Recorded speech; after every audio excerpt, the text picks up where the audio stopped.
Marie Curie.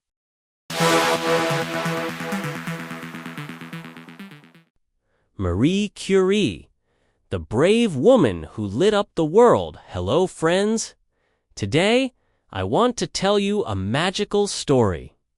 It is not about dragons or princesses, not about flying carpets or superheroes, but about a real woman who became a hero in the real world.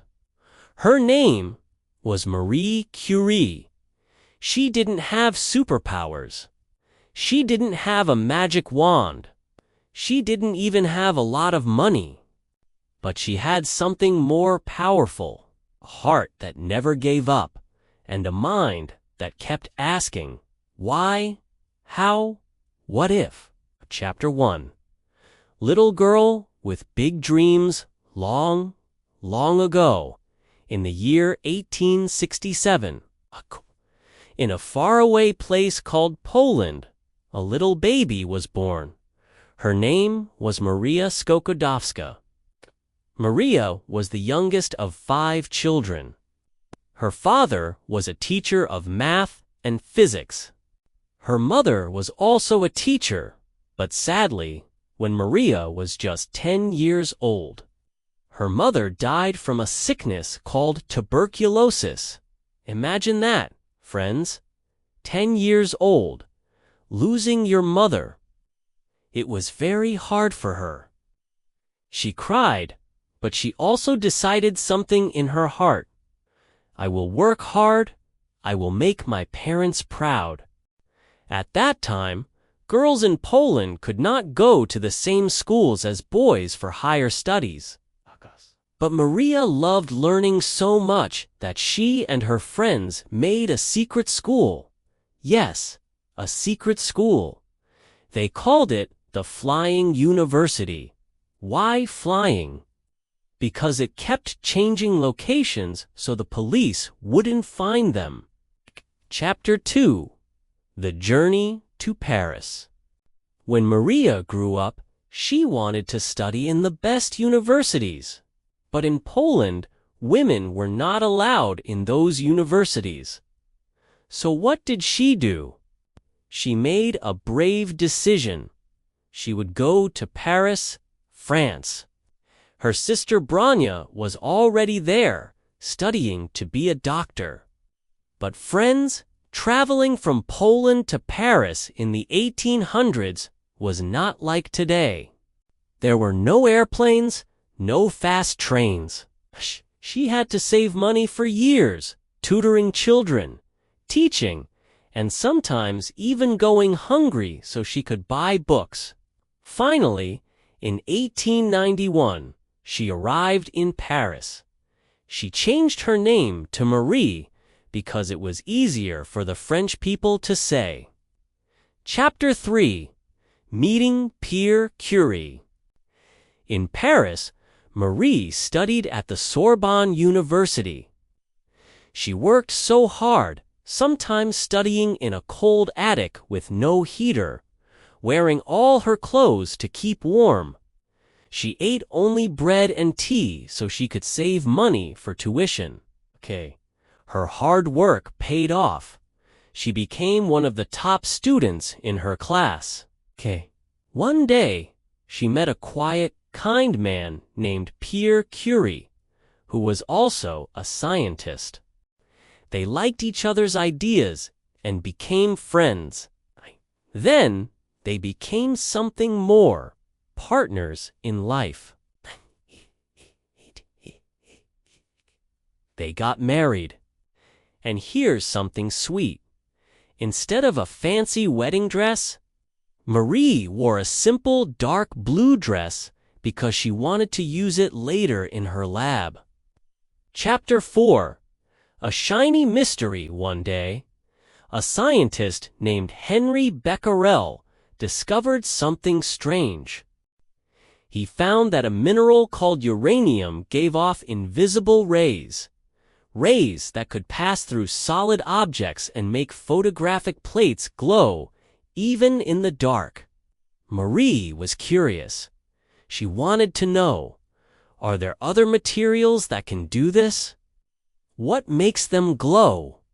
She began to study a mineral called pitchblende. It looked like a boring black rock, but Marie believed it hid a big secret. For days, months, and years, Marie and Pierre worked in a small, broken-down lab. In winter, it was freezing cold. In summer, it was boiling hot. The roof leaked when it rained. They stirred huge pots of crushed rock over and over, trying to find the glowing substance. Sometimes their hands were sore, their clothes were burned by chemicals, but they kept going. Finally, in 1898, they discovered not one, but two new elements. Marie named the first one polonium, after her beloved homeland, Poland. The second one, she named radium because it gave off beautiful rays of light. Chapter 5. The world's first Nobel Prize for a woman in 1903. Marie and Pierre Curie were awarded the Nobel Prize in Physics. Marie became the first woman in history to win a Nobel Prize. But she didn't stop there. After Pierre sadly died in 1906 in a road accident, Marie continued their work alone.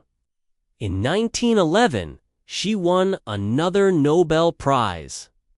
This time in chemistry, for discovering radium and polonium and studying their amazing powers. She is still the only person to win Nobel Prizes in 2 different sciences. Chapter 6. Helping in war during World War I. Marie didn't just stay in her lab. She wanted to help soldiers. She used X-ray machines, powered by her radium research, to look inside wounded soldiers' bodies so doctors could find bullets and broken bones. She even trained young girls, some as young as 15, to use these X-ray machines, saving thousands of lives.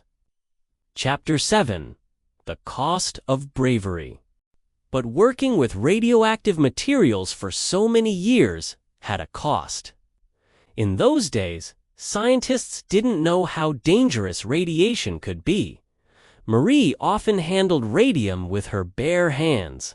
She even kept glowing radium in her desk drawer. She thought it was beautiful. Over time, the radiation made her sick. In 1934, she died from a disease called aplastic anemia, caused by her long exposure to radiation. Chapter 8. The light that never fades. Marie Curie may have left this world, but her discoveries still help millions of people in medicine, cancer treatment, and science research. She showed the world that girls can be scientists, that women can win Nobel Prizes, and that curiosity and kindness can change the world. So, dear friends, next time you look at a glowing light in the dark, or hear about X-rays and cancer treatments, remember Marie Curie, the brave woman who lit up the world without a magic wand, but with science, love, and endless courage. Friends, if you liked this story, give it a thumbs up, share it with your friends, and subscribe for more amazing true stories. Remember, just like Marie, never stop asking why. And never stop helping others.